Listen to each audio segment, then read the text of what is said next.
Iniciamos con la ponencia La Iglesia Colombiana frente al conflicto entre lo profético y lo institucional a cargo del Magíster Luis Ernesto Flores Suárez. Él es licenciado en Teología de la Pontificia Universidad Javeriana con especialización en Gerencia Educativa de la Universidad de San Buenaventura y Magíster en Teología de la Pontificia Universidad Javeriana Bogotá. Ha sido coordinador y rector por 10 años en los colegios de la Arquidiócesis de Cali y actualmente es docente investigador de la Católica en el programa de Teología y docente de la Pontificia Universidad Javeriana de Cali.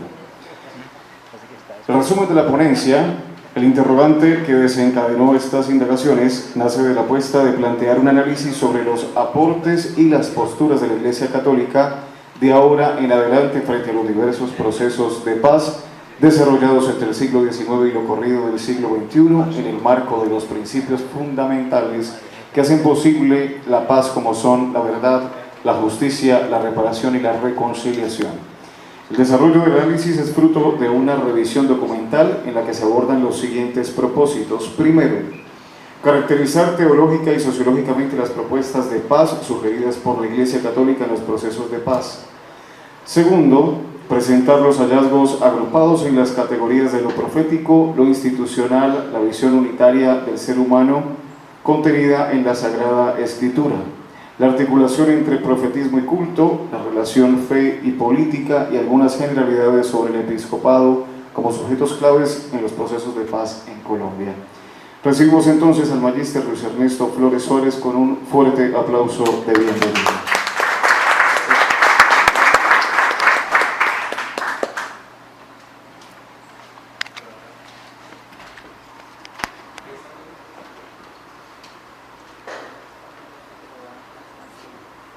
Hola, sí. Bien. Buenos días para todos. Buenos días. La verdad que es un reto bastante grande iniciar, sobre todo agradecer la presencia de todos ustedes. Ojalá que al final de este evento pues podamos quedarnos con algo positivo y que redunde en el bienestar de la sociedad colombiana y también en el fortalecimiento de la Iglesia. Muchas gracias por las palabras motivadoras de Monseñor Darío, por la presencia de Juan José Tamayo, por todos ustedes, por la hermana Marice, por ser memoria viva de todo ese profetismo en Colombia. Muchas gracias. Y bueno, sin más preámbulos, vamos a dar inicio a esta ponencia.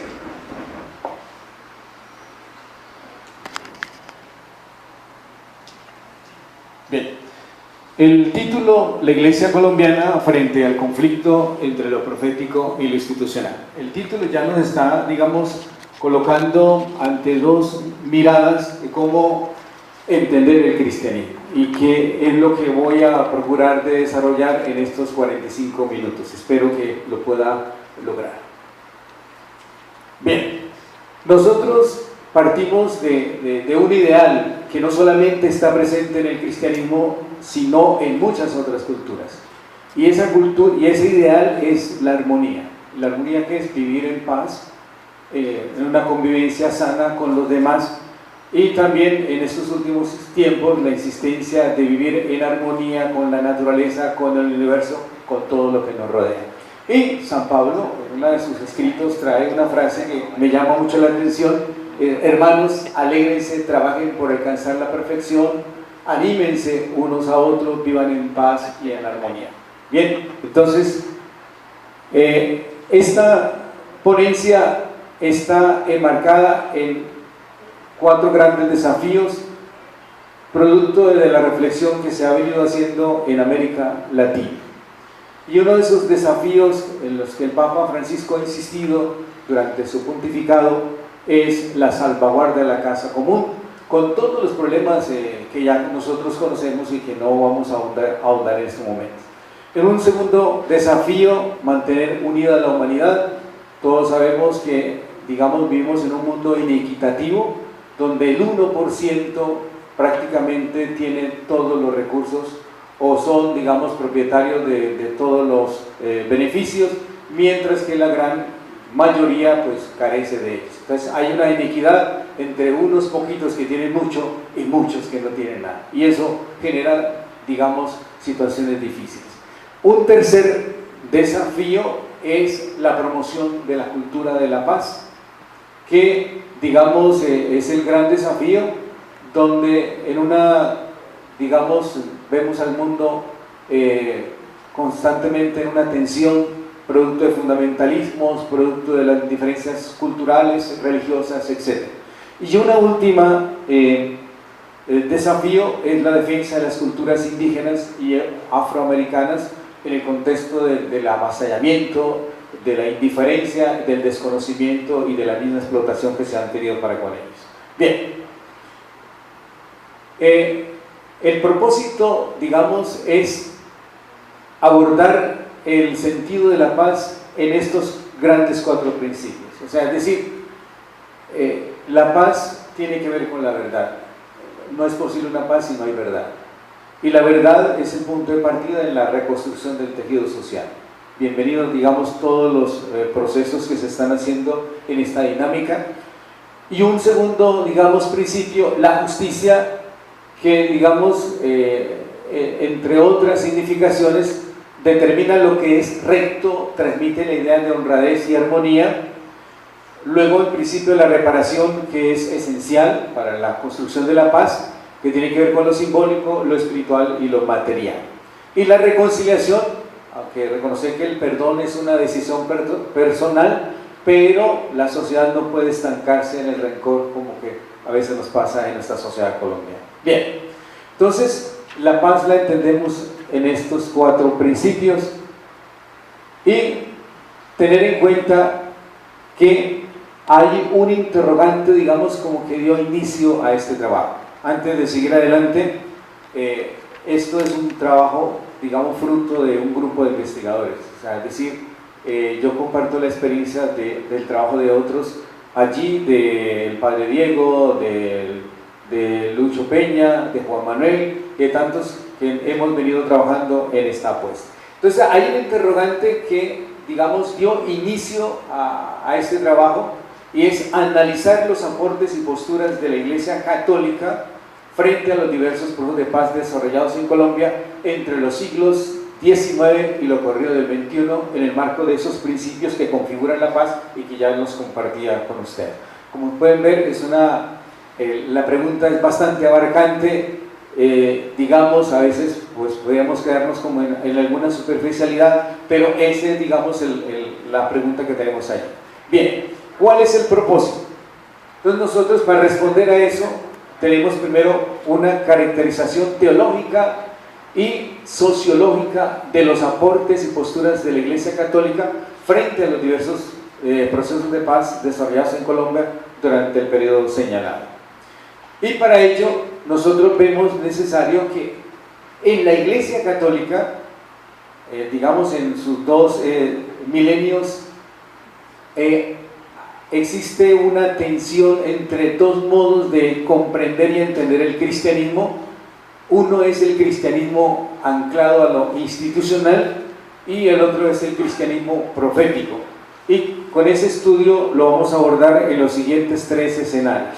Primero, los inicios del cristianismo en el contexto judío. Ahí vimos necesidad de remontarnos a ese contexto.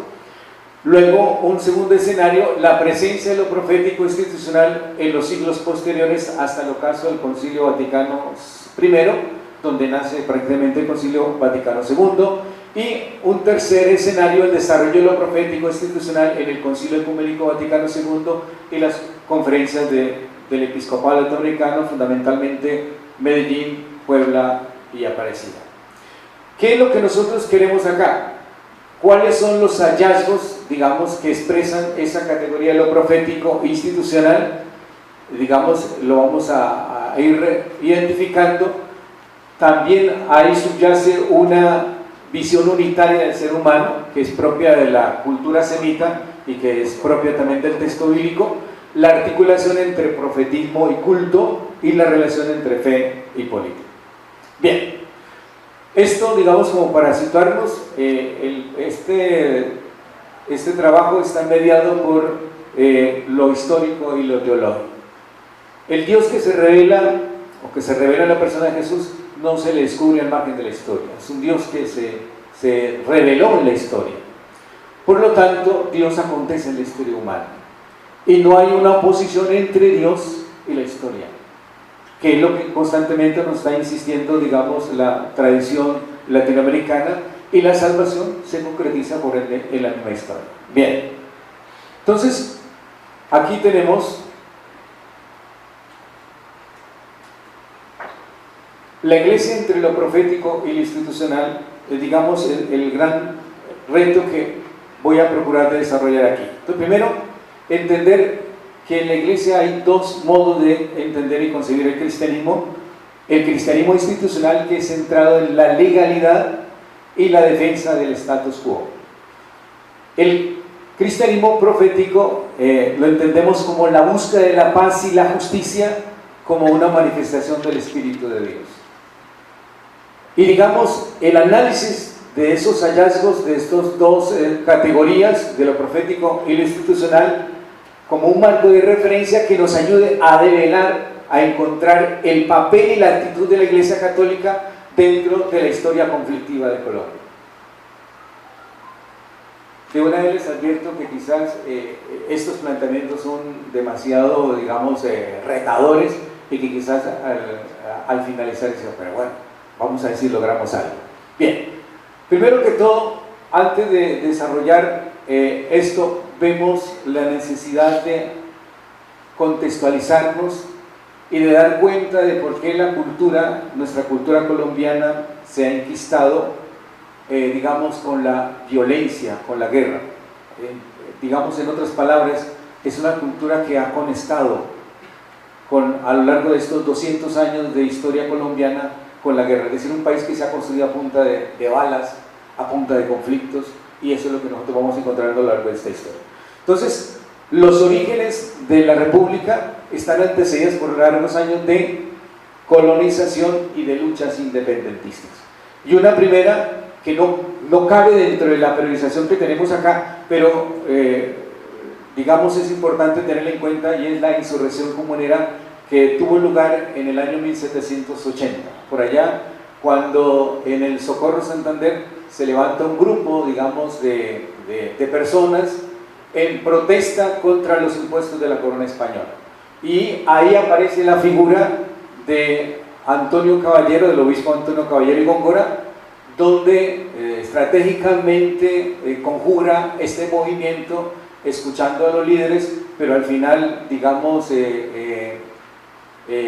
no escucha las propuestas. Incluso los líderes son encarcelados, otros son asesinados, como el caso de José Antonio Galán y otros, y allí, digamos, en propósito de eso, el obispo es nombrado virrey honorífico, digamos, por parte de la corona española. Luego tenemos la Guerra de los 1000 días, que fue a final del siglo XIX.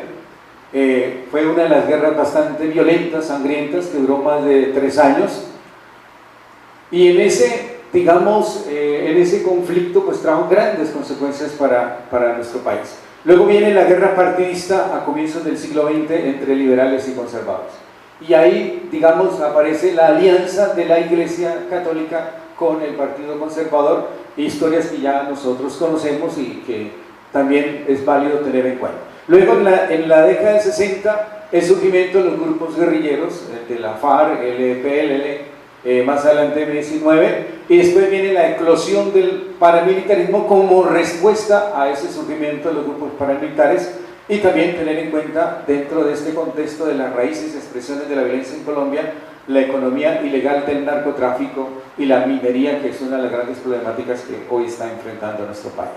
Bien, digamos, este es como el contexto de nuestro país, porque, digamos, ese chip de la violencia de la guerra se ha enquistado y que ha afectado, digamos, enormemente a las instituciones colombianas. Bueno, esta es una imagen donde puede retomar, producto de esa violencia, el desplazamiento, el dolor, la tragedia, la muerte y la búsqueda de la paz, que pareciera quedarse en la cabeza, pero que no logra impactar, digamos, el cuerpo humano. Bueno, a veces hay buenos discursos, buenas teorías, pero, digamos, en la práctica pareciera ser que todavía no logramos, digamos, esas búsquedas concretas de la paz. Bien, Entonces, como les decía, en los 2 milenios de cristianismo la iglesia se ha movido de forma pendular entre la opción por defender el status quo, haciendo uso de la guerra, y la búsqueda de la justicia y la paz, que indiscutiblemente son la irrupción del espíritu y que, digamos, es la presencia del cristianismo profético. Bien, entonces voy a desarrollar rápidamente estas dos concepciones de qué entendemos por cristianismo profético y qué entendemos por cristianismo institucional. Digamos, la palabra profeta viene del griego profetes. Es una palabra compuesta, la proposición pro expresa en lugar, por, a cambio de, ante, y el verbo femi significa decir. Esto quiere decir que el profeta es una persona que habla en razón de otro, es decir, en el caso, digamos, del profetismo cristiano, es una persona inspirada y es una persona que tiene es poseedor de una conciencia clara, transparente, diáfana, de que es Dios quien le habla y de convertirse en su portavoz. Sus actuaciones, las actuaciones del profetismo, están mediadas por las problemáticas sociales.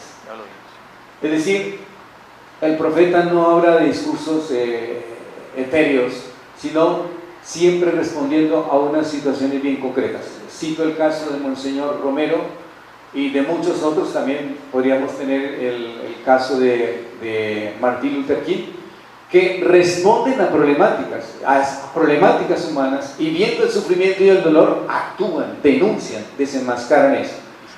El profeta es un hombre público, y entender aquí que el profeta no es el que se encierra en una oficina, no, es una persona que es de lo público, es decir, anunciar la palabra de Dios, ir a las calles, ir a las plazas donde la gente se encuentra y donde está la gente. También entender que el profeta es una persona amenazada, y eso lo tenemos, por ejemplo, la Biblia es una manifestación clara de eso. El caso de un texto de Ezequiel 33 siguientes, donde dice: vienen en mí en tropel y están delante de mí para juzgarme. Incluso Jeremías y otros son acusados de locos y de traidores, etc. O sea, esa es la amenaza constante del profetismo. Los profetas, digamos, hay un hecho que a mí me llama mucho la atención en la historia del profetismo, y es uno de las denuncias en las que actuaron claramente los profetas, fueron esas prácticas cultuales vacías, como peregrinaciones, fiestas, rezos, ritos, ofrendas, sacrificios, entre otras, que las consideraban alienantes porque se aprovechaban allí para promover una visión errónea de Dios. Y entonces no corresponde al Dios que nos revela Jesús, que es el Dios de la vida, el Dios de la esperanza, el Dios del amor. Bien, algo más sobre el cristianismo profético. También entender que la profecía es un carisma que rompe con todas las barreras. Ese es el profeta, con las barreras sexistas, culturales, sociales, religiosas y etarias. Sexistas, porque, digamos, el profetismo no es exclusivo de hombres, también hay mujeres. Tenemos el caso de Débora, de Judí, otras. El profetismo también rompe con esas barreras culturales. No son, digamos, los profetas los expertos en estudios, los especialistas, ¿no? Es decir, allí gente de toda índole, campesinos, etc. Igualmente con lo social. Uno en el profetismo encontramos profetas que Isaías era de la corte.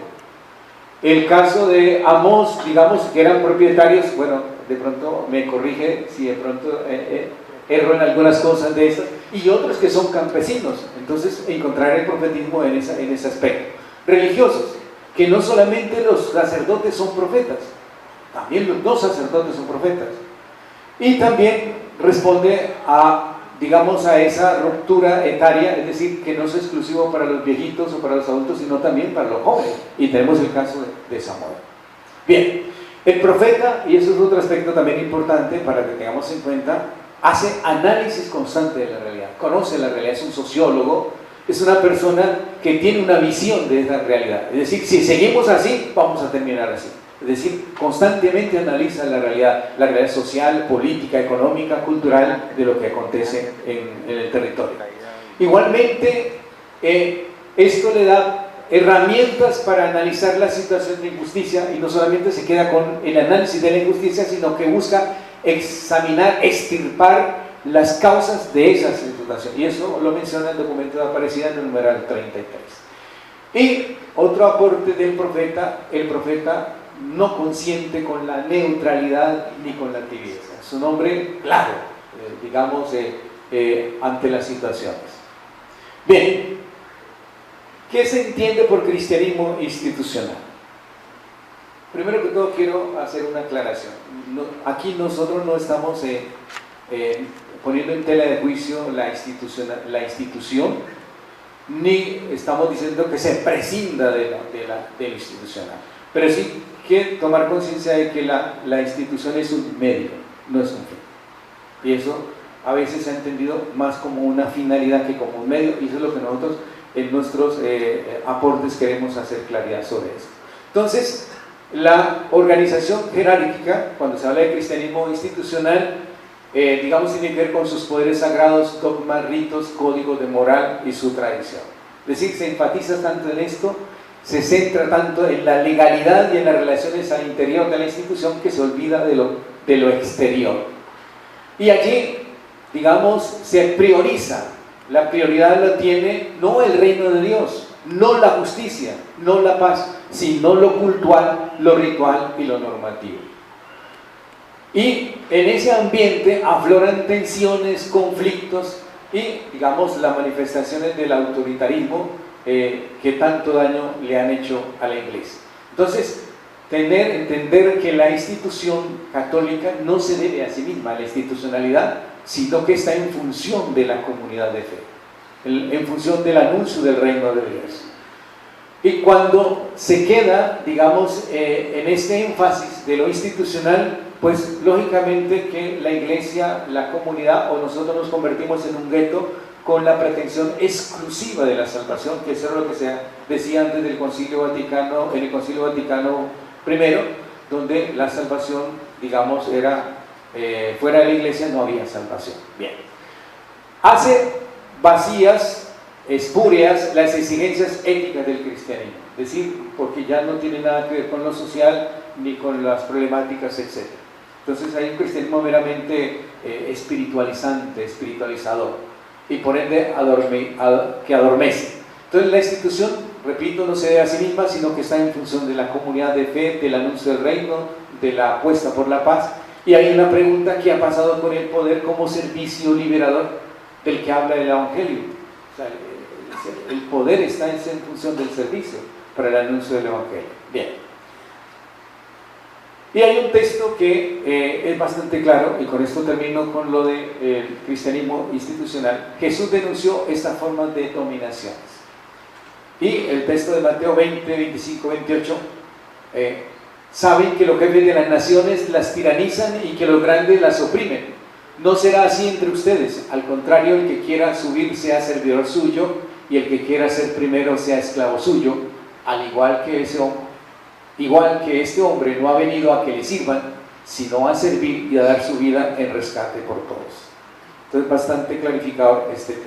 Bueno, entonces, teniendo ya, digamos, estas dos modos del cristianismo, lo profético y lo institucional, vamos a hacer digamos, un recorrido histórico de manera muy rápida, porque plantear en 10, 20 minutos esto, pues a veces es imposible, pero vamos a ver. Entonces vamos a los tiempos iniciales del cristianismo en el contexto judío. ¿Qué encontramos allí? Primero, el cristianismo nació como un movimiento, el movimiento de Jesús. Y en este movimiento, digamos, hay unas características bastante notorias que se diferencian con otros movimientos sociales religiosos de la época. Movimientos que acentuaban mucho la exclusión, digamos, en contra de otras personas, acentuaban lo puritano, etc. Mientras que el movimiento de Jesús asume una actitud hospitalaria y de acogida para con todos. Es decir, aquí no hay distinción de ninguna índole.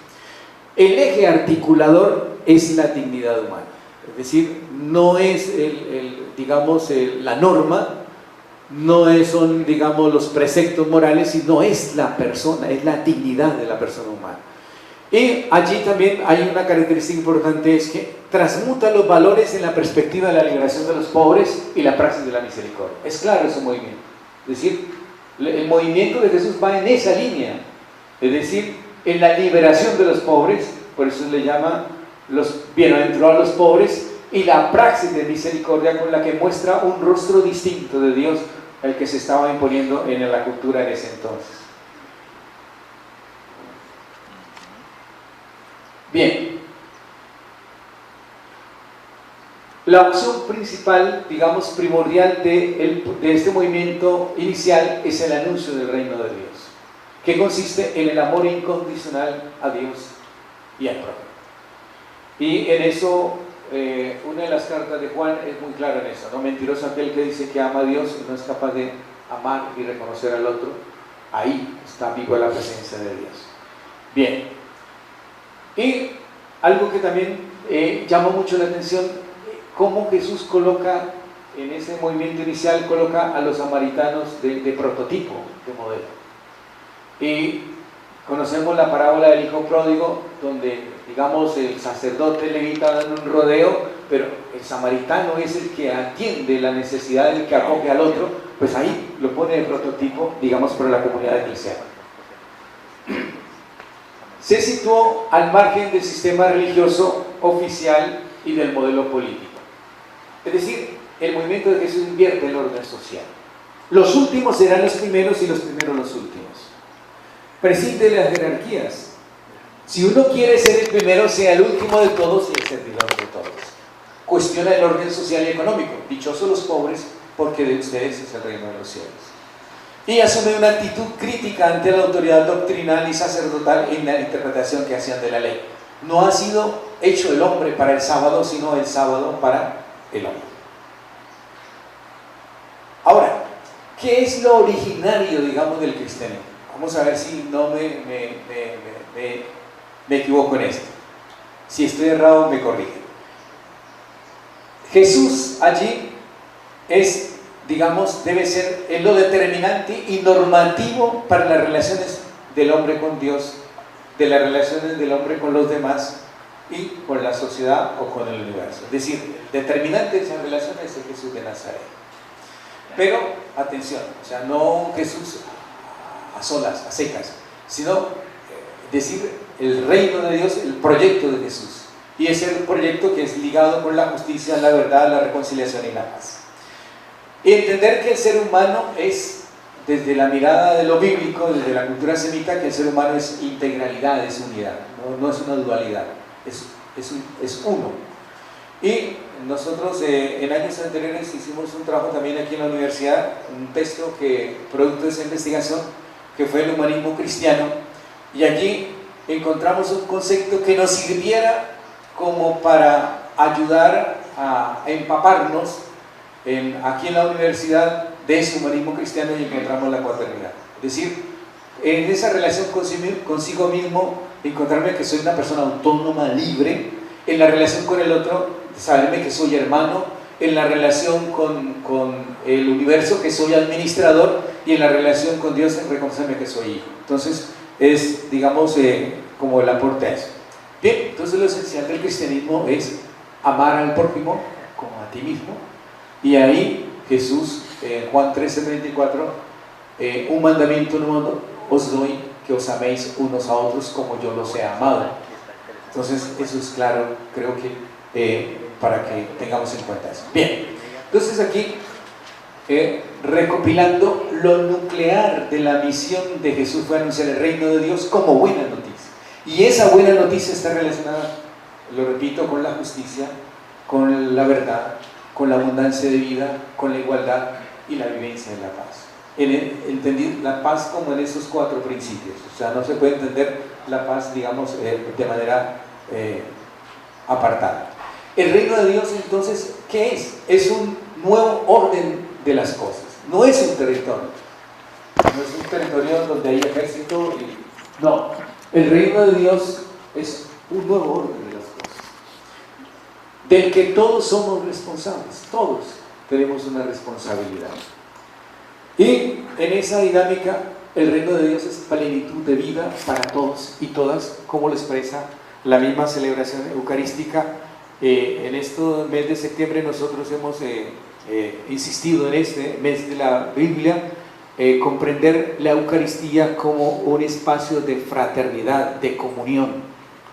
Y como la Eucaristía, digamos, expresa eso, ¿no? Comunión, fraternidad y justicia, y allí es hacernos esclavos los unos de los otros, el servicio.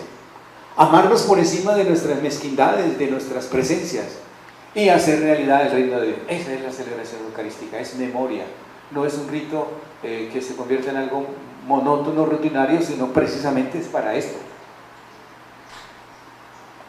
Bueno, entonces pasamos a un segundo escenario, que es los rasgos de lo profético institucional en el periodo de las comunidades pospascuales hasta el ocaso del Concilio Vaticano II. Es un periodo bastante largo. Entonces, en sus inicios el cristianismo es multiétnico e interreligioso. Multiétnico es decir, que sale de ese contexto judío y, digamos, va a otros espacios donde hay otras culturas, y es interreligioso. Interreligioso en el sentido que la identidad cristiana no es unanimidad de lo ritual y lo legal. Es decir, allí, digamos, donde se insiste mucho en la circuncisión y la ley mosaica, no, allí no es eso, sino la fe como rechazo a la idolatría, la coherencia ética entre lo que creo, entre lo que se cree y lo que se hace, y la solidaridad entendida como la atención a los pobres. Y como el cristianismo, digamos, va formando pequeñas comunidades con diversas modalidades organizativas, que no es de una manera uniforme, y allí cada comunidad va también haciendo alguna elaboración de las teologías, de cómo entienden y cómo comprenden a Jesús. Entonces hay también entender en esa perspectiva. Luego, en el siglo IV, y me salto inmediatamente allí, quizás quedan otros, pero por cuestión de tiempo no lo vamos a hacer. El cristianismo en el siglo IV se convierte en la religión oficial del imperio. Bien. Esto condujo a la institucionalización y a la jerarquización del cristianismo como modelos organizativos que eran propios del imperio. Es decir, ¿como cuáles? La concentración de la autoridad eclesial, la canonización de la doctrina cristiana por vía de la formulación de dogmas y la codificación de la moral cristiana de corte jurídico y disciplinar. Y hay un elemento que recoge mucho esta visión de lo institucional, y es el régimen de cristiandad que se vivió durante mucho tiempo, donde la Iglesia y el Estado, que constituían poderes distintos, se convierten en inseparables por las alianzas que hacen allí. Entonces los dos poderes se unen jurídica y moralmente para, incidir en la sociedad de una forma dominante, para mantenerla controlada. Entonces, la imperialización de la Iglesia trajo consecuencias, bastante graves en lo político y lo religioso. En lo político, se heredó el sentido del derecho, de la jerarquía, de la burocracia y la perspectiva imperial de conquistar todos los pueblos. En lo sagrado se concibió como la ciudad de Dios, de esa que habla San Agustín, de esa ciudad distinta a la ciudad de lo satánico, etc. Bien. Luego hay otro elemento que recoge allí esta característica del cristianismo, son los estados pontificios, que, significaron el punto de quiebre con esa opción profética. Y, pongo un ejemplo, en el año 1085 el Papa Gregorio VII, a través del decreto Dictatus Papae, me perdonan por el latín, llegó a autoproclamarse Señor absoluto de la Iglesia y del mundo secular, sometiendo a reyes y emperadores. Entonces se pasa de una iglesia comunidad a una iglesia institución social monárquica y absolutista. Entonces, en lugar de hombres carismáticos propios del movimiento de Jesús y espirituales, se produce la burocratización de lo sagrado. Hay otro aspecto, y es la Inquisición. Rápidamente, allí se justifican las condenas por herejía que terminaron en la hoguera. Se utilizaron métodos como persecuciones, deportaciones y guerras que eran realizadas en nombre de Dios y fueron causa de sometimiento y de miedo. Igualmente, la justificación del esclavismo. Aquí hay un teólogo y un filósofo que es Ginés de Sepúlveda, donde defiende la esclavitud y, digamos, la considera que pretexto de que así se garantizaría el bautismo y con él serían indígenas y africanos los hijos de Dios. Entonces, hay, digamos, un texto, cito aquí a Codina, para él, para Ginés Sepúlveda, los indios eran seres inferiores, idólatras, viciosos que practicaban sacrificios humanos, prácticas sexuales aberrantes y no tenían propiedad privada. Por todo ello era legítimo conquistarlos para civilizarlos y evangelizarlos en una como guerra santa, ya que, como dice Oviedo, la pólvora de los cañones contra estos idólatras es como incienso para Dios. Otro aspecto allí, intimidación y, digamos, coerción, que se da en la época de la conquista, donde los contenidos y los métodos usados por los conquistadores y por los misioneros, digamos que venían juntos, tenían ese carácter, digamos, de intimidación y de coerción. Obligaban a las comunidades indígenas a seguir la fe católica o eran consideradas enemigas del rey. Calificando a las culturas indígenas de idolátricas, desecharon sus lugares sagrados, sus religiones y sus cultos. Y aquí hay un ejemplo de ello, el Papa Bonifacio con la bula Inter Caetera, donde se afirma que nadie podía salvarse si no estaba bautizado en la Iglesia Católica y sometido al Romano Pontífice. Bueno, algunos rasgos proféticos, o sea, todo esto tampoco fue. Entonces, ¿qué rasgos encontramos? Hay muchos, pero cito algunos.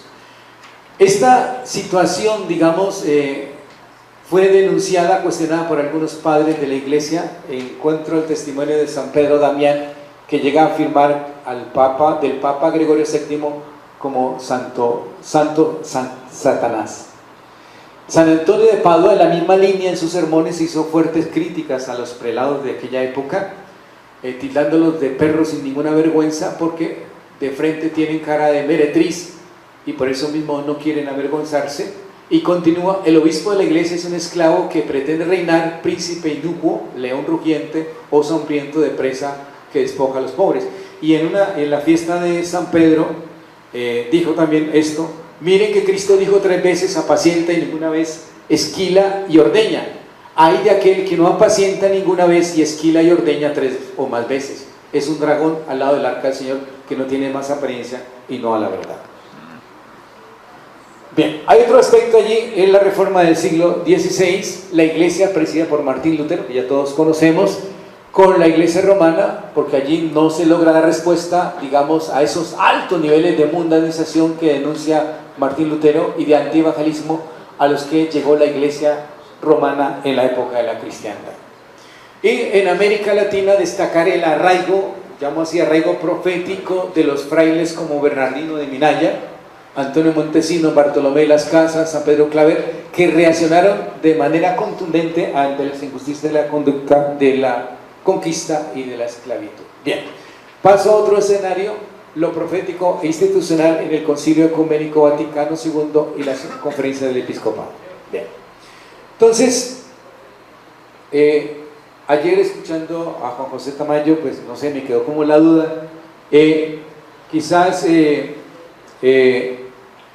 yo lo miro desde una perspectiva quizás un poco más positiva, pero bueno, eso es lo que acontece en la iglesia. ¿Qué quiero decir con eso? Porque a veces yo pienso que por lo que se dio la iglesia en el Concilio Vaticano II, presidida por Juan XXIII, digamos, significó un paso del Espíritu por la iglesia, es decir, cómo la iglesia se abre, pero tristemente se queda en esa disyuntiva, transformar o quedarse ahí. Entonces creo que eso es lo que, digamos, de una u otra manera pretendemos en eso. Entonces lo que quiero mostrar aquí es que un Concilio Vaticano II en 1962 al 65 y las conferencias de Medellín, Puebla y Aparecida insiste, y creo que aquí es rescatable esto, por la reconstrucción de la identidad de la Iglesia Católica conforme a ese movimiento inicial de Jesús. No sé si digamos, se logró o se está logrando, y ahí se suscita, digamos, una eclesiología liberadora, y digamos, surge todo esto, la teología de la liberación, y las comunidades eclesiales de base, etc. Y también allí en esa línea hay, digamos, el documento de Puebla afirma que proclamar la fe por un lado y vivir la injusticia por otro lado es un escándalo y una contradicción. Entonces me parece que son aportes bastante significativos que van en esa línea de identificarse con el movimiento de Jesús. Y la comunidad cristiana que la pone como ejemplo, llámese comunidad eclesial, digamos el grupo de personas, la comunidad parroquial, la misma arquidiócesis, etc. Y pone, digamos, algunos criterios allí. Debe esforzarse por ser ejemplo de convivencia. Interesante, ejemplo de convivencia. Donde la libertad y la solidaridad se armonizan, la libertad y la solidaridad. Y la autoridad se ejerza con el espíritu del buen pastor, del que cuida, del que da la vida por los demás. Donde se vio una actitud diferente frente a la riqueza. Y donde se generen nuevas formas de organización y estructuras de participación. Documento de Puebla, numeral 273. Entonces, eso va en esa línea de cómo rescatar esa identidad de la Iglesia, y son documentos que quizás los tenemos un poco ya olvidados, creo que amerita desempolvarlos y releerlos en este contexto en el que estamos hoy. Bien, la paz, y aquí pasa un salto, quizás las ideas que doy aquí se han trabajado muchas otras, pero entender aquí que la paz es inherente a la vida del cristiano. ¿Qué quiero decir con eso? Vivir en paz con los demás, con Dios y con el universo es un imperativo para todo cristiano. Es decir, eso lo tenemos que tener muy claro, es decir, la apuesta por la paz. Y en ese sentido la Iglesia está llamada, en el documento de Aparecida nos lo insiste, a ser escuela de verdad y justicia, de perdón y reconciliación para construir una paz auténtica.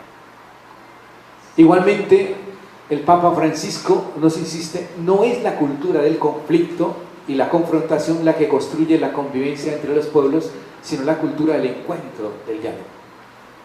Y me parece que también en esta línea hay que repensar la conexión entre salvación cristiana y promoción humana. O sea, es algo que tiene que estar ligado entre el servicio de la fe y la promoción de la justicia.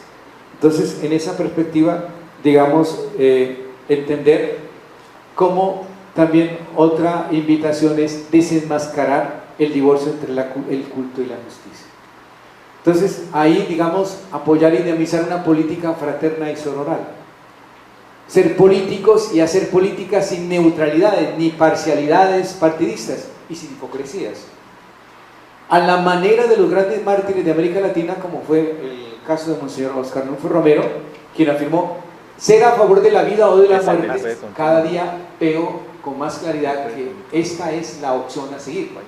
En eso no existe neutralidad posible. O servimos a la vida o somos cómplices de la muerte de muchos seres humanos. Aquí se revela cuál es nuestra fe. O creemos en el Dios de la vida o usamos el nombre de Dios sirviendo a los verdugos de la muerte. Y insisto en esta relación, fe y política deben ser puestos al servicio del bien común en procura de una sociedad más justa. La Iglesia existe para solidarizarse con las esperanzas y gozos, con las angustias y tristeza de los hombres. Lumen Gentium, numeral 8. Y en ese orden, también, digamos, el texto de Medellín, he oído, retomando un texto del Éxodo, he oído el clamor de mi pueblo, he visto la opresión con que le oprimen, esa miseria como hecho colectivo es una injusticia que clama al cielo. Y también el Papa Francisco advierte en ese sentido, la política no es sierva de la que nosotros nos vamos a beneficiar de las ambiciones individuales, prepotencia de facciones o centros de intereses. Pone como ejemplo el servicio a la manera de Jesús, que vino a servir y a no ser servido. Y aquí recojo, digamos, también en la Evangelii Gaudium, numeral 219, como ilustrar un poco nuestro compromiso, las reivindicaciones sociales que tienen que ver con la distribución del ingreso, la inclusión social de los pobres y los derechos humanos no pueden ser sofocados con el pretexto de construir un consenso de escritorio o una efímera paz para una minoría feliz. Bastante diciente este texto del Papa Francisco.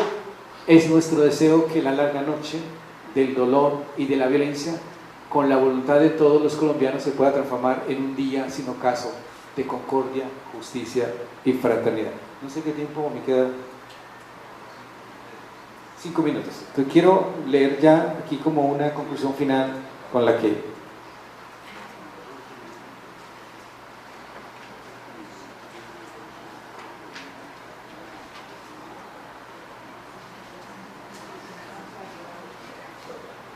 bien, algunas conclusiones que quedan de esto y otras cosas. El movimiento de Jesús no es de convertidos, ni es una secta de gente perfecta y separada del mundo. Jesús actúa y anuncia el reinado de Dios, expresión simbólica de un futuro cualitativamente nuevo y cercano que incluye la transformación de la realidad social, que tendrá como fruto una humanidad plenamente buena y feliz. Esto llevó a que se produjera la ruptura entre el movimiento cristiano y el judaísmo. No cabe duda de que los evangelios muestran claramente que Jesús fue un profeta que gestó y visionó un proyecto de vida para toda persona, que consistía en una forma de estar y de actuar en el mundo. En tal sentido, la razón fundamental de un cristiano es configurar su vida con este proyecto, que consiste en llevar a la práctica diaria las 3 preocupaciones por las cuales Jesús configuró su vida. La primera, la salud expresada en las constantes curaciones de los enfermos. La segunda, la alimentación expuesta en los relatos de la comensalidad, la mesa compartida. La tercera, las relaciones humanas basadas y mediadas por la felicidad, según el texto de las bienaventuranzas, la misericordia, la justicia, el perdón, el amor.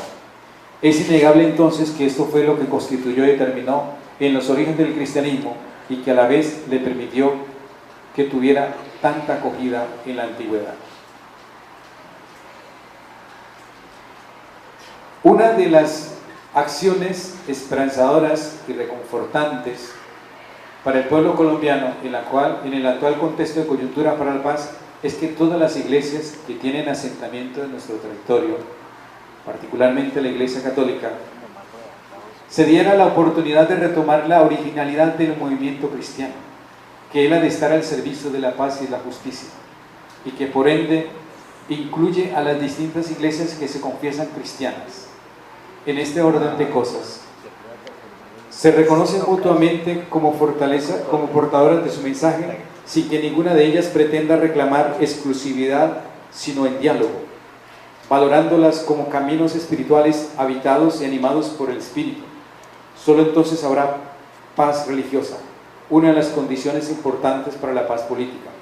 Todas las iglesias y las religiones deben estar al servicio de la vida y de la justicia para los pobres y para el gran pobre que es el planeta Tierra, contra el cual el proceso industrial lleva a cabo una verdadera guerra total.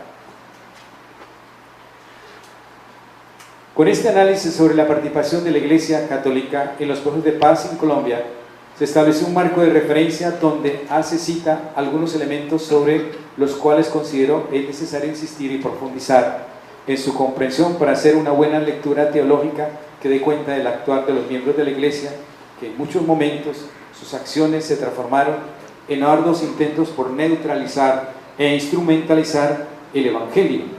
En otras palabras, las acciones realizadas por varios miembros del clero en repetidas ocasiones de la historia nacional, algunas de ellas con conocimiento de causa, otras por omisión o ignorancia, cayeron en la tentación de reducir el Evangelio a un interés meramente nacionalista.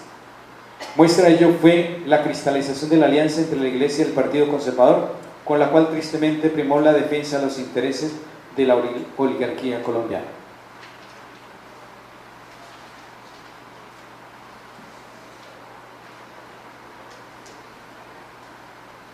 De igual manera, es característica de la opción profética la renuncia a la guerra, asumiendo imprescindiblemente la opción pacifista.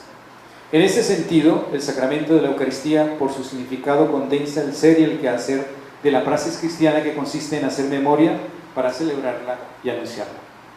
Este hecho de hacer memoria va más allá de lo conceptual y desemboca en una conducta que conlleva la práctica destinada a transformar toda realidad que diaboliza o sataniza el plan querido por Dios y anunciado por Jesús. La institucionalidad ha de ser dinamizada por un espíritu de conversión continuo y permanente que la ponga siempre al servicio de la comunidad, acompañada de una actitud de despojo y de pobreza interior que le permita renunciar a la grandeza y a la majestuosidad para hacerse próxima a las personas, especialmente a los más pobres y necesitados. No cabe duda de la necesidad de redescubrir el rostro de la Iglesia, en la que el Papa Francisco ha insistido durante su ministerio: una Iglesia solidaria y hospitalaria para con los pobres y marginados, una Iglesia que se unte y huela a oveja, es decir, que se unte de pueblo.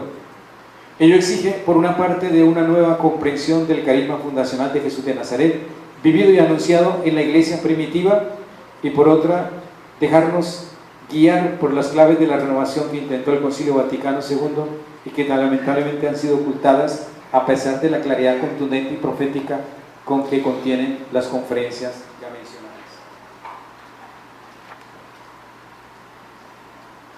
Además, necesitamos urgentemente movilizarnos y aunar fuerzas para centrar a la Iglesia con más verdad y fidelidad en la persona de Jesús, en su proyecto, el reino de Dios. Muchas cosas habrá que hacer, pero una más decisiva que esta conversión. En otras palabras, el reto es buscar una relación de calidad con Jesús en nuestras iglesias, comunidades y procesos pastorales. No podemos seguir confesando a Jesús de manera abstracta y muda, con la cual no se tiene una palabra para el mundo de hoy. Un Jesús apagado que no seduce, que no llama ni toca los corazones. Es una iglesia que corre el riesgo de irse apagando, envejeciendo y olvidando. No se trata de aplicar recetas y dejarlas como herencias a las venideras generaciones, pero lo que sí podemos y debemos hacer es dejar comunidades eclesiales y parroquiales orientadas y centradas en el estilo de vida de Jesús, consciente del esfuerzo por aprender a pensar, sentir, amar y vivir como el Nazareno, organizadas en la línea de abrir caminos al reino de Dios, que necesariamente ha de conducir a la construcción de un mundo más digno, justo y fraterno y solidario para todos y todas, donde los últimos son enaltecidos y los muros son reemplazados por puentes. Muchas gracias.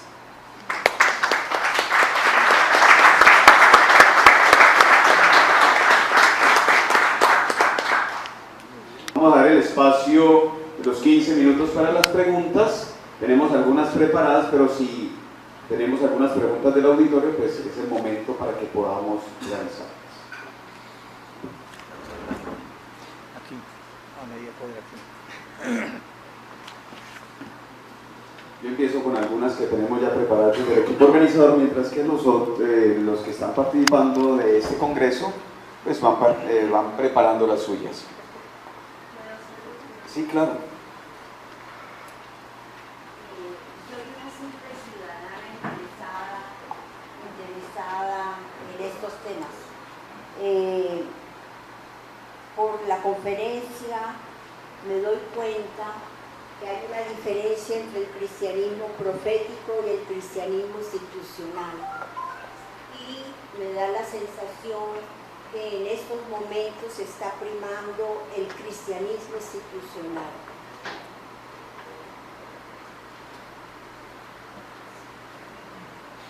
Bueno, yo pienso que sí, creo que en el contexto de la iglesia colombiana, no lo digo yo, lo dicen muchos otros, y ayer lo decía también Juan José Tamayo en su participación, es una de las iglesias más tradicionales, es decir, la iglesia nuestra, con algunas excepciones, digamos, de personas que han hecho una trayectoria por asumir de verdad el compromiso de Jesús.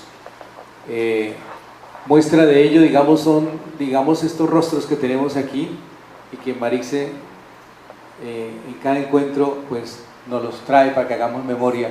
Es una iglesia que está viva, es decir, y que es reconocer, quizás en este largo recorrido muchas veces se comete el error de no resaltar algunas experiencias pero sí en Colombia prima más lo institucional que lo profético. Y valorar, digamos, el trabajo que hacen muchos obispos, muchos sacerdotes, catequistas en esa línea de la costumbre de la paz, como el caso de Monseñor Darío, apostándole, digamos, para que la paz realmente no se quede, digamos, en algo etéreo, sino que se concretice. Y aquí apoyarle en ese trabajo. Gracias, Ernesto. Desde la propuesta lo que ustedes presentan, que como lo decías al inicio, es fruto de la investigación no solamente tuya, sino que está Juan Manuel, Luis Peña, Diego Espina. Desde esa propuesta que ustedes hablan de Jesús de Nazaret, ¿cuál debería ser el verdadero compromiso de la Iglesia, llamados laicos, presbíteros, obispos, frente al reto que tenemos hoy en nuestro país de construir la paz? Hoy, cuando estamos viendo que los problemas de paz cada día se van viendo más difusos, se van dando como una sensación de fracaso, ¿cuál debería ser el verdadero compromiso para salir de la parte institucional? Bueno, como lo mencionaba ya en algunas de las diapositivas, es que el centro de nuestra vida, digamos, el motor, el dinamismo sea Jesús de Nazaret. O sea, si Jesús no es, digamos, el mediador, el animador, el constructor de nuestro proyecto, pues ahí no hay nada que hacer, ¿no? O sea, es decir, es el encuentro con Jesús el que nos hace personas nuevas. Y en ese encuentro nos posibilita, digamos, apostarle por la paz, y como bien lo expresa, digamos, esta diapositiva, ser artesanos de la paz, constructores de paz. Es así, allí donde hay un cristiano que sea la presencia viva de la apuesta por la verdad, por la justicia, la honestidad, la transparencia, el no dejarse llevar por el chanchullo, por la mediocridad, por la medianía, por la corrupción, por la politiquería, tantas cosas y tantos escenarios donde creo que vale la pena que nosotros mostremos de qué estamos hechos, ¿no? De un cristianismo auténtico que realmente renuncia a muchos privilegios, pero que nos identificamos plenamente con Jesús de Nazaret. Tenemos una pregunta, dos.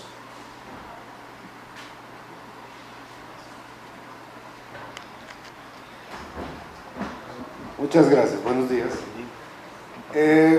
Bueno, pues en el análisis histórico que se hizo de la exposición, pues yo tengo unas observaciones. La primera es que se habla de que en el siglo IV la religión y la política se unieron, digamos que se le dio un sesgo negativo a ese asunto, pero debemos recordar que estos no fueron los únicos estados teocráticos que existieron en la historia y que existen actualmente en la historia. Ahora, ¿realmente es cierto que es malo la unión entre política y religión? ¿No será que mirando nuestra política actual en Colombia, donde vemos totalmente la política separada de la religión, vamos políticamente muy mal? ¿No será por eso que precisamente a Jesús también se le sacó de las escuelas públicas y por eso el país y los valores, y en Estados Unidos también se está cayendo en ese problema de conflicto, de aumento de conflicto en vez de disminución de eso? O sea, sería como mi primera pregunta. ¿No cree que satanizar la unión entre política y religión a priori es algo apresurado? Segundo, claro, obviamente en todo hay aristas que hay que tener en cuenta. En segundo lugar, hay que tener en cuenta que la Inquisición de la Iglesia Católica solo fue un hecho aislado en el sur de Francia y duró 3 años. Creo que se le dio una proyección que no tiene históricamente la Inquisición. Sobre todo en América se confunde como observación los conquistadores con los religiosos, ¿sí? Como si en Iglesia y los reyes hubieran venido pues a implantar un orden de terror. Creo que se le da un orden, como un análisis muy negativo, porque tenemos ejemplos como San Pedro Claver, ¿ya? Que son ejemplos de paz, de reconciliación, ¿sí? se muestra, o sea, desde mi percepción creo que es muy negativa la percepción institucional de la Iglesia en la ponencia a través de los años. Se exalta algo de la Reforma, pero se olvida que la Reforma produjo aún más inquisiciones, por ejemplo la de Thomas Münster, los anabaptistas, las inquisiciones que se generaron en Alemania por Lutero, ¿sí? Unos dicen que fueron sin el querer de Lutero, otros dicen que sí fue con el querer de Lutero. Tenemos las inquisiciones de Enrique VIII en Inglaterra. Entonces, ¿no será que se le está dando como mucho énfasis o un análisis muy negativo a la historia institucional de la Iglesia? Porque yo creo que podemos mirarla desde otra perspectiva más constructiva, mirar los aportes que ha hecho la Iglesia a través de la historia con la paz, y no darle un aspecto negativo ni satanizarla. Y es cierto, la vida es inherente a la vida del cristiano. Y por último, sobre esto del Estado teocrático, debemos recordar que la Biblia nos habla en Jueces de un Estado teocrático y no habla mal de esto. Entonces tenemos que tener en cuenta a qué tipo de Estado teocrático nos referimos, en qué circunstancias, ¿sí? Y entender que la Iglesia ha actuado conforme a las particularidades de cada época, al pensamiento del ser humano de cada época, no satanizarlo, porque eso es como decir, no, es que digamos que Platón fue un bruto porque no pensó en esto y en esto y en esto. No, él sentó las bases con relación a su tiempo y resultó ser alguien que rompió los esquemas de su tiempo, ¿sí? Pero no tratarlo de verlo desde nuestra visión como un atrasado, sino más bien tener en cuenta las particularidades de la época y el pensamiento del hombre en ese momento. Muchas gracias. Bien, no sé si como es un trabajo de equipo, es decir, de pronto sería también tener en cuenta, digamos, otros aportes de los que estamos trabajando juntos en eso. Desde lo que yo quiero, digamos, en los cuestionamientos que usted hace, yo amo mucho la Iglesia, y el hecho de que la ame no quiere decir que uno no asuma una posición crítica. Y hay muchas alianzas que han sido perversas, es decir, de eso se trata. Entonces, en ese amor, digamos, a la Iglesia y como cristiano, pues yo veo que hay situaciones en las que hay que corregir, es decir, ahora, esto es un aporte, un acercamiento, unas miradas que quizás falta complementarlas, pero el interés allí no es, digamos, mostrar una mirada negativa, rastrera de la Iglesia, ¿no? Todo lo contrario, pero la Iglesia está constituida por humanos y, digamos, y por ende hay cabida para el error, pero la invitación aquí es mirar que esa alianza entre política y religión es nefasta, y hoy tenemos ejemplos claros. Por ejemplo, uno ve el Senado, cómo hay alianzas de iglesias precisamente en ese sentido de buscar esa conjugación de la religión con la política, y eso es perverso. Ahora, si nosotros nos vamos un poco atrás en el plebiscito que se hizo por la paz, o sea, es decir, estábamos convencidos de que la paz, Colombia optaba por la paz, pero al final líderes religiosos, católicos, apostaron por todo lo contrario, por defender unos intereses y no los intereses, y no, digamos, la identidad cristiana. Entonces me parece que eso también eso es perverso, y ante eso hay que mostrar una mirada bastante crítica e ir depurando. Es decir, el aporte nuestro es de depurar, y ojalá, digamos, el fruto de esto es un libro que ya está saliendo en estos días. Es una primera fase. Hay otras fases, quizás podamos respondiendo a esas inquietudes que usted tiene y que creo que también nos va a ayudar bastante. No sé si como pregunta o comentario, pues esto que presentó el profesor Luis Ernesto hace parte de un trabajo, un proyecto de investigación que hemos venido haciendo y que está enmarcado en 3 etapas. El primero es mirar la iglesia en esa clave de movimiento profético o institucionalidad. Luego el papel de los obispos en Colombia, desde la Guerra de los 1000 días hasta el momento actual, y vamos a una tercera fase que es el papel de las comunidades religiosas, laicos, sacerdotes que se la han jugado por la paz. Y yo sin duda, cuando se presentan en lo institucional aquellos que le han hecho el juego a la guerra, pues hay que reconocerlo, con dolor, con amor de iglesia, pero no para, digamos, para irnos lanza en ristre, sino para reconocer que como seres eclesiales también hemos sido infieles al mandato de Jesús. Pero a la vez, y este trabajo creo que nos ha ayudado a reconocer el papel de muchas personas que se la han jugado por el mandato de Jesús, no por una ideología, no por un capricho, sino lo que se hace es porque se le hace caso a Jesús en la tarea por la paz. Y yo creo que expresión de eso es que hemos querido que hoy en este congreso estén presentes teólogos, biblistas que desde su mirada académica, pero seguramente desde su trabajo pastoral, le apuestan a este trabajo por la paz y de experiencias concretas. Hay muchas experiencias de iglesia aquí en Colombia que llevan muchos años trabajando por la paz, que son anónimas, que no son reconocidas. Entonces, digamos, lastimosamente muchas comunidades parroquiales uno ve la gente que está deseosa de salir a la guerra.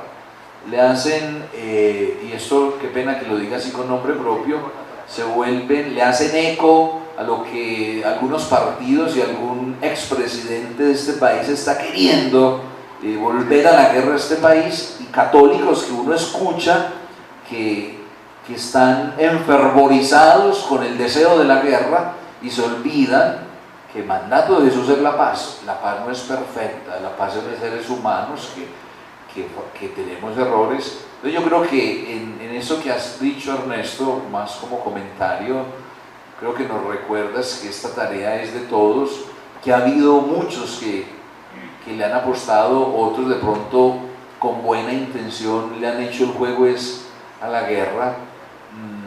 No se alcanzaron a mencionar nombres de tantas personas que le han apostado a la paz, pero esta investigación, yo estoy ahí partícipe, pues les aseguro que quiere reivindicar el trabajo por la paz como una dimensión propia de la fe cristiana.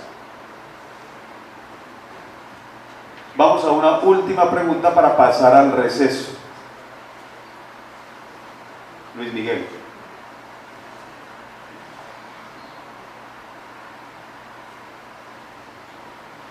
Bueno, antes de hacer una pequeña apreciación y plantear mi interrogante, pues quería agradecer por tan versada y acertada ponencia.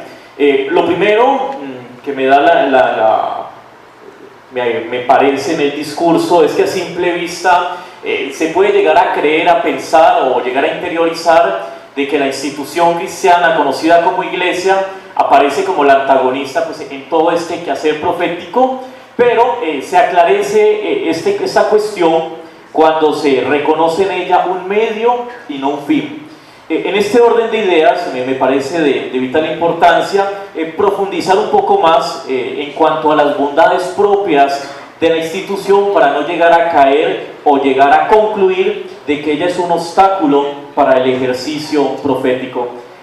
También se llegaba como a lo sustancial o esencial de la vivencia del cristianismo primitivo, que estaba en el amor al prójimo, en el amor a Dios, y en este orden de ideas, en cuanto al ejercicio del amor, yo creo que es allí donde entra a protagonizar la institución eclesial en cuanto a captar medios y la disposición de los mismos pues para hacer más efectivo el ejercicio del amor. Hoy pues somos privilegiados en cuanto a que en este auditorio tenemos una persona en quien se conjuga perfectamente la institución y lo profético, que es en la persona de Monseñor Darío. Allí yo veo que se conjugan muy bien estas dos realidades en cuanto que representa la institución, en cuanto que es jerarca de la misma, pero en cuanto que también tiene una voz clara, directa y concisa en cuanto la paz refiere.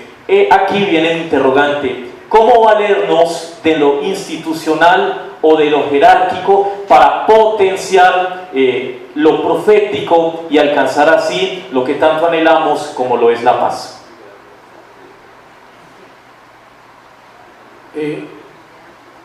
Yo quisiera volverme a esta diapositiva. Creo que aquí nos da como algunas herramientas, unas luces para asumir el profetismo, digamos, en la iglesia. O sea, reconocer que la iglesia es un medio, la institución es un medio, y nosotros también somos un medio. Es decir, estamos, la función o digamos la tarea primordial es el anuncio del reino, y el anuncio del reino, pues hoy tenemos una tarea, y es que la paz realmente se haga realidad y sea palpable, sea evidente, y que no se quede en algo etéreo.